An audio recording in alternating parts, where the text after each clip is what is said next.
सब आज महफिल में आए हुए हैं। नबी का जिक्र करूं तो ज़बान खुशबू दे, जहां हो जिक्र नबी वो मकान खुशबू दे। नसीब हो जो पसीना शहीद आलम का, तो एक फर्द नहीं खानदान खुशबू दे।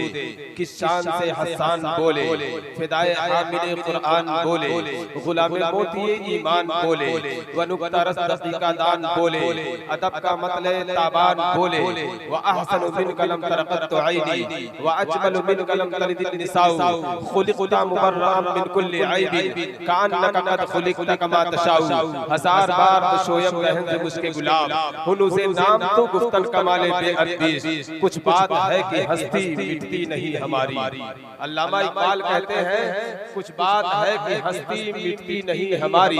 सदियों रहा है दुश्मन दौरे ज़मा हमारा, और तौहीद की अमानत सीनों में है हमारे। आशा नहीं मिटाना नामो निशा हमारा। और कहते हैं यूनान और मिस्र रोमा सब मिट गए जहां से। आवाज थोड़ी साफ कर दी जाए, समझ में आ नहीं रही है। ऑपरेटर जहां कहीं हो थोड़ी आवाज साफ कर दे यार। कैसा बजाते हो, कम से कम ये तो देख लो कि आवाज साफ निकल नहीं रही है। कहते हैं यूनान और मिस्र रोमा सब मिट गए जहां से, बाकी मगर है अब तक नामो निशा हमारा। आप जहन को थोड़ा सा करीब कर ले। बहुत प्यारी बात थोड़े से वक्तों में मैं पेश करने की कोशिश कर रहा हूँ। हम अपनी जिंदगी को उठाकर देखें। हम अपना कीमती वक्त कभी कैरम बोर्ड की गोटियों पर बर्बाद कर देते हैं, कभी ताश के पत्तों पर बिखेर देते हैं, कभी शराब की बोतलों पर हम अपने कीमती वक्त का जनाजा निकालते हैं। मगर एक नौजवान है जो दरियाए दजला के किनारे अपने सफर को जारी फरमाता है। नौजवान के पास न सेहरी का कोई सामान है और न इफ्तार का कोई सामान है, मगर नौजवान अल्लाह की रजा के लिए रोजा रख रहा है। नौजवान दरिया के पानी को सेहरी समझता है और दरिया ही के पानी को इफ्तार समझता है। अल्लाह अकबर। जब सेहरी का वक्त होता है तो नौजवान दरिया के पानी से सेहरी करता है, और जब इफ्तार का वक्त आता है तो नौजवान दरिया के पानी से इफ्तार कर लेता है। एक दिन गुजरा, 2 दिन गुजरा, तीसरा दिन आ गया। नौजवान जब दरिया के पानी से सेहरी किया और अल्लाह की इबादत के लिए खड़ा होता है तो नौजवान को कमजोरी महसूस हो रही है और चक्कर सा आ रहा है। तो नौजवान किसी तरीके से अल्लाह की इबादत करता है। उसके बाद जब इफ्तार का वक्त करीब आ जाता है तो नौजवान दरिया के किनारे पर बैठ गया और मगरिब के अजान का इंतजार करने लगा। मैं आपसे पूछना चाहता हूँ प्यारे कि नौजवान 3 दिन का अरसा गुजर रहा है और पानी पर गुजारा हो रहा है।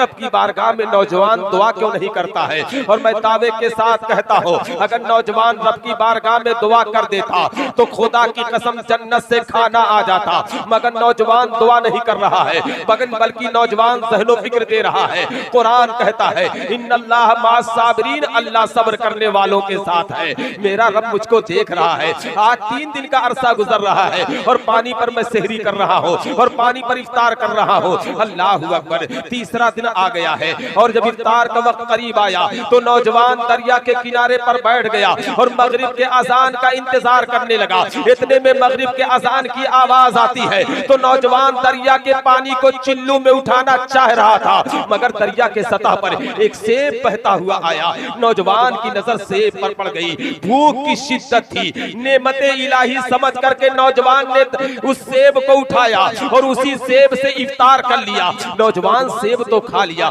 मगर आंखें बरस पड़ी। नौजवान ज़ारो कतार रो पड़ा, ए मेरे परवरदिगार ये कितनी बड़ी गलती मैं कर बैठा हूँ। मैंने सेब तो खा लिया है मगर सेब के मालिक से इजाजत नहीं ली है। अल्लाह अकबर। नौजवान यही कह करके रोने लगा। मैं आपसे पूछना चाहता हूँ प्यारे, आज कितने पैसे को लोग हड़प करके बैठ जाते हैं, कितनी जमीनों पर नाजायज कब्जा कर लिया जाता है और जर्रा बराबर उनके अंदर अल्लाह का खौफ नहीं होता है। मगर नौजवान ने सेब खाया है और ज़ारो कतार रो रहा है। जरा आइए मसले की रोशनी में जानते हैं वो सेब जायज था कि नाजायज था। हमारे उलमा बैठे हैं, अगर आप इनसे सवाल करेंगे हजरत ये बताएं वो सेब जो दरिया के सतह पर बहता हुआ जा रहा था जायज था कि नाजायज था, तो ये जवाब देंगे दरिया के सतह पर बहता हुआ जा रहा था। मुबाह चीज थी, सड़ जाती, गल जाती, खराब हो जाती। अगर किसी ने इस्तेमाल कर लिया कोई गुनाह नहीं। लेकिन जब गुनाह नहीं था तो नौजवान रोया क्यों? जब गुनाह नहीं था तो नौजवान रोया क्यों? तो अब आप सुने, एक होता है फतवा और दूसरे होता है तकवा। तकवा दिल की कैफियत का नाम है। फतवे के एतबार से सेब जायज था मगर तकवे ने कबूल नहीं किया। नौजवान ने कहा काश इसके मालिक से इजाजत लेकर के खाया होता।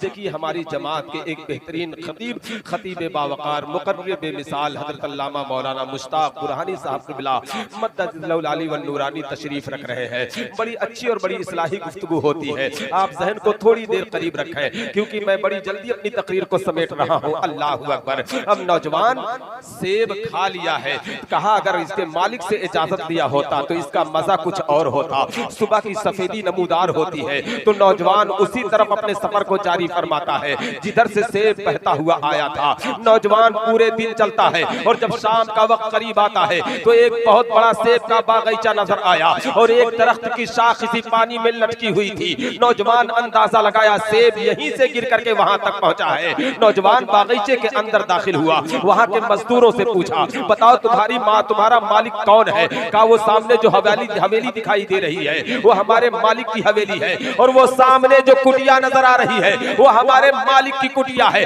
मगर हमारे मालिक हवेली को नहीं पसंद करते हैं, कुटिया को पसंद करते हैं। वो देखो कुटिया के अंदर हमारे मालिक अल्लाह की इबादत में मशगूल है। नौजवान अपने कदम को हरकत दिया और कुटिया के पास पहुंचा। वो बुजुर्ग इबादत से फारिग हो चुके थे। इतने में नौजवान ने सलाम किया है। वो बुजुर्ग पलट करके नौजवान के सलाम का जवाब देते हैं। उसके बाद नौजवान का चेहरा देखते हैं। खुदा की कसम नौजवान का चेहरा बिल्कुल चमक रहा है और जब दिल की तरफ तवज्जो देते हैं तो दिल बिल्कुल आईने के तरीके से चमक रहा है। उसके बाद वो बुजुर्ग फरमाते हैं नौजवान तुम्हारा आना कैसे हुआ? कहा हुजूर बहुत बड़ी गलती हो गई है। कौन सी गलती हो गई है? कहा आपके बागीचे का एक सेब दरिया के सतह पर बहता हुआ जा रहा था, मैंने बिला इजाजत उसे खा लिया है, उसकी माफी के लिए आया हो। इतना सुनना था। वो बुजुर्ग आलम तसव्वुर में खो जाते हैं। अगर मेरे दरख्त का सेब दरिया के सतह पर बहता हुआ जा रहा था तो ये तो मुबाह चीज थी, सड़ जाती, गल जाती, खराब हो जाती। अगर नौजवान ने इस्तेमाल कर लिया है तो कोई गुनाह नहीं है। मगर अगर ये नौजवान माफी के लिए आया है तो ये कोई मामूली नौजवान नहीं है। कहा नौजवान माफ तो कर दूंगा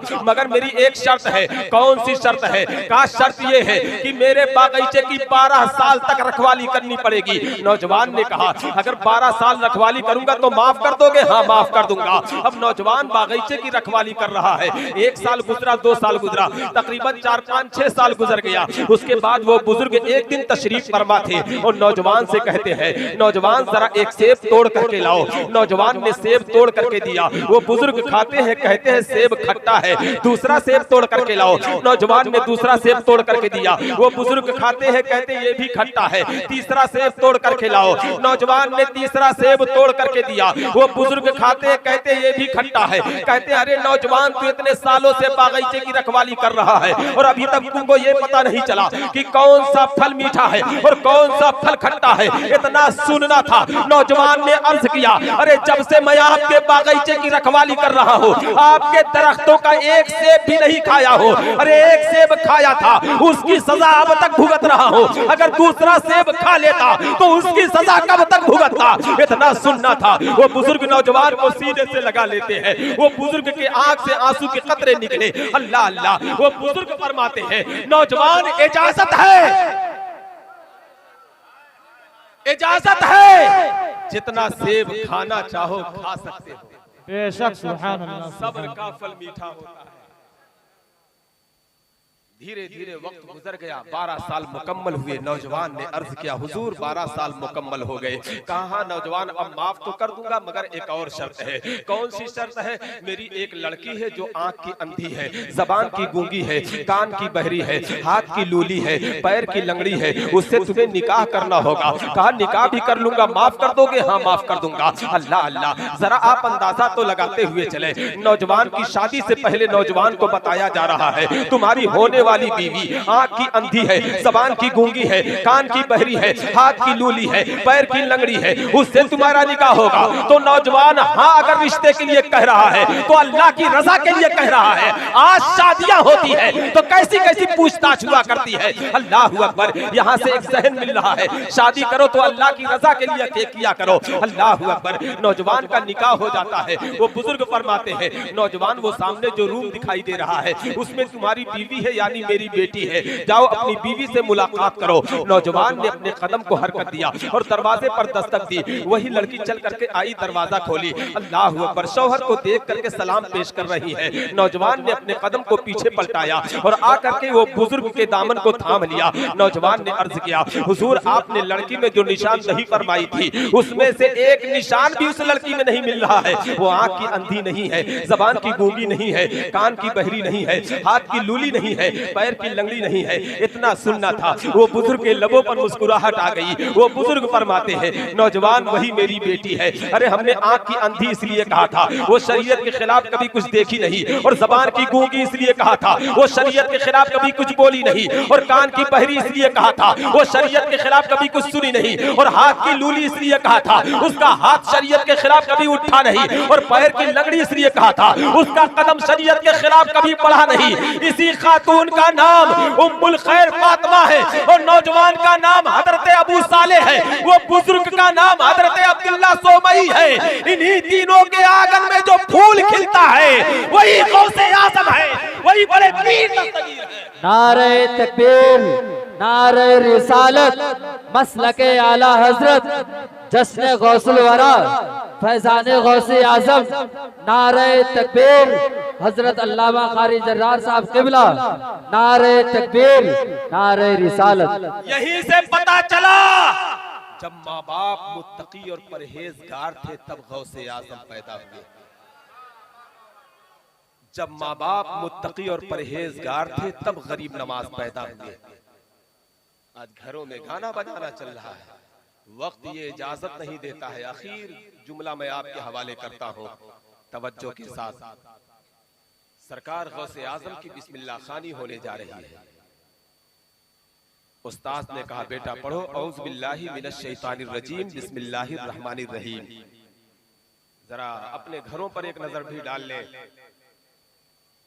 जब हमारे घरों में बच्चे पैदा होते हैं तो इनका अंदाज क्या होता है, कहीं कपड़ा फटा रहता है, कहीं बाले गायब रहता है। बिस्मिल्लाह खानी होने जा रही है। उस्ताद ने कहा, बेटा पढ़ो औज़ु बिल्लाहि मिनश शैतानिर रजीम बिस्मिल्लाहिर रहमानिर रहीम। सरकार गौसे आजम 4 बरस की उम्र में पूरी तजवीद के साथ ताउज़ व तस्मिया पढ़ा। उसके बाद उस्ताद ने कहा, बेटा पढ़ो अल्हम्दुलिल्लाहि रब्बिल आलमीन।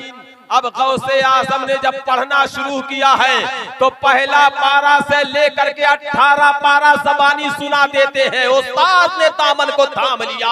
ए बेटा अब्दुल कादिर, तुम इंसान हो कि जिन्नात हो? गौसे आजम फरमाते हैं, मेरे लबों पर मुस्कुराहट खेल गई। मैंने कहा अल्हम्दुलिल्लाह मैं इंसान हूँ। कहा, बेटा अब्दुल कादिर, पहली मर्तबा बिस्मिल्लाह खानी होने जा रही है और आज तुम 18 पारा सुना दिए हो। ये 18 पारा तुमने याद कैसे कर लिया है? गौसे आजम इरशाद फरमाते हैं, सुनो, जब मैं अपने माँ के शिकम में था, मेरी माँ 18 पारा की हाफिजा थी। मेरी माँ रोजाना 18 पारा पढ़ा करती थी और मैं शिकम के अंदर सुनता था और सुन करके याद कर लिया।